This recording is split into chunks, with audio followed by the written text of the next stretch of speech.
একদিন মুসা নবী যাচ্ছিলেন আল্লাহর সাথে কথা বলার জন্য তুর পাহাড়ে। তো পথে মধ্যে এক ঝাঁক হাঁসের পালের সাথে দেখা হয়। তো হাঁসের ঝাঁক মুসা নবীকে বললেন, হে আল্লাহর নবী, আপনি তো আল্লাহর সাথে কথা বলতে যাচ্ছেন, আপনি একটু আল্লাহকে জিজ্ঞেস করবেন যে অনেক দিন যাবত তো বৃষ্টি হচ্ছে না, বৃষ্টি হবে কতদিন পরে। তো মুসা নবী বললেন, আচ্ছা, অবশ্যই জিজ্ঞেস করব। তো মুসা নবী চলে গেলেন, আল্লাহর সাথে কথা বললেন। আবার যখন ফিরে আসছিলেন, হাঁসের ঝাঁক দাঁড়িয়েছিল।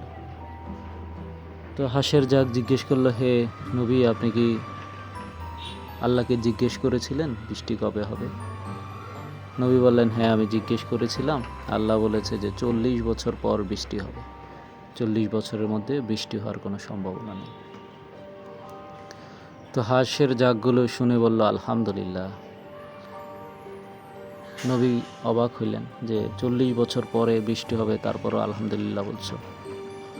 হাঁসের ঝাঁক বলল, আমার আল্লাহর ইচ্ছা, আল্লাহ তো চাইলে কিয়ামত পর্যন্ত বৃষ্টি না দিয়ে থাকতে পারতেন।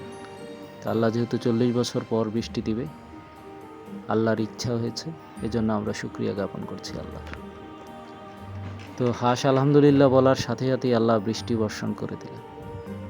তো মুসা নবী আরও অবাক হয়ে গেলেন যে আল্লাহ বলল 40 বছর পর বৃষ্টি হবে, এবং সাথে সাথে বৃষ্টি হয়ে গেল। তখন আল্লাহকে জিজ্ঞেস করলেন, হে আল্লাহ, আপনি তো বলেছিলেন 40 বছর পরে বৃষ্টি হবে, তাহলে এখন কেন বৃষ্টি দিলেন?